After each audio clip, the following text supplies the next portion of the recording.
মাছের মতন ছবি উঠছে দেখ। আর এই ঘাটের দিকে চল মন্দিরে চল। মন্দির না, এবারে ঘাট আছে বড়, এই দক্ষিণেশ্বরের ঘাটটা বলে না। আর দেখি লিঙ্গ, প্রতিটা এইসব শিবলিঙ্গ। আমরা কি ফটো ফটো তুলবো না? তোলা হবে, জানাও ওখানে জলে গায়ে তোলা হবে, এখানে তোলা হবে। হচ্ছে ভাই এত গরমে আমি ছবি দেখ।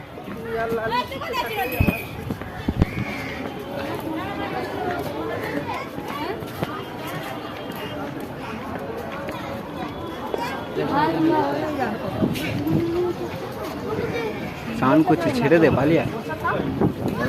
গামছা কিনে স্নান করবি? করবি? ছেড়ে দে, আমার এমনি সর্দি আছে।